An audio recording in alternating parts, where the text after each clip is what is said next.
We have mainly two expectations around the FIFA World Cup being hosted in South Africa. The first one is for us as a business, and the second one is for us as a country, which is equally important because let's not forget that for us as a business, the World Cup is only a once-off 4-week event. For us as a country, the World Cup has the opportunity to do what it did for Germany. I'm German, despite having lived here for 28 years, and I felt very strongly rebranded after the World Cup as a nation that has a sense of humor, that can party, that can play soccer, and that was hospitable, and people were welcome. The motto in Germany was the world being guests with friends. Now in South Africa, our motto is celebrate Africa's humanity. And I think we will manage to rebrand South Africa as a first world destination that is materially better than its current reputation, and as a result we'll have sustainable tourism growth into the future.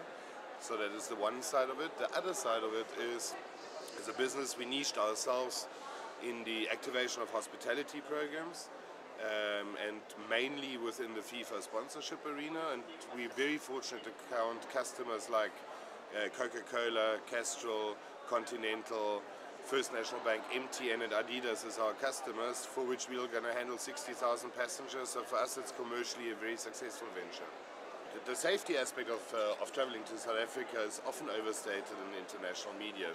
Yes, of course, we live in a country where there's a big divide between rich and poor.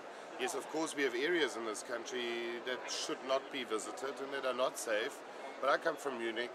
There's areas in Munich that I would be hesitant to travel to at 2 o'clock in the morning. So I think it's no different. It's maybe a bit more documented, and it's certainly, because of the great divide between rich and poor in this country, it's in all likelihood worse than in some first world countries. But who are we comparing ourselves really to? If I compare South Africa to Germany, Switzerland, maybe the UK, Norway, yes, we'll have a bad comparison. If we compare ourselves to 90% of the other countries in the world, we end up in a good comparison. Secondly, areas where tourism is happening is largely protected, is not really part and parcel of that security debate in South Africa. And I can only refer to my personal experience, where I had twice in my life a security issue after having lived in the country for 28 years, and once was in London and once was in Zurich.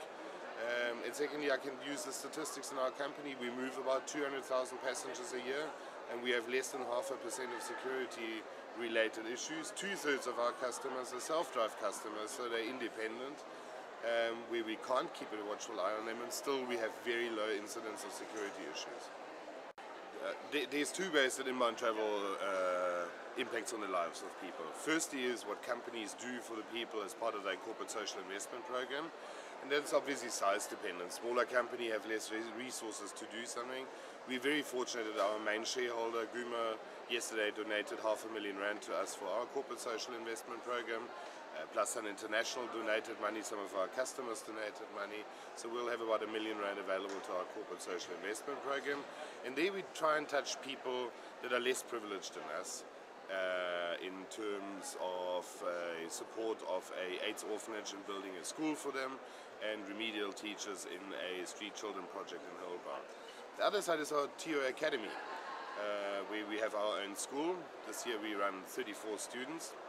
Next year, one of the FIFA sponsors is using our school to train their people that they need on the ground, and they're making a day corporate social investment program.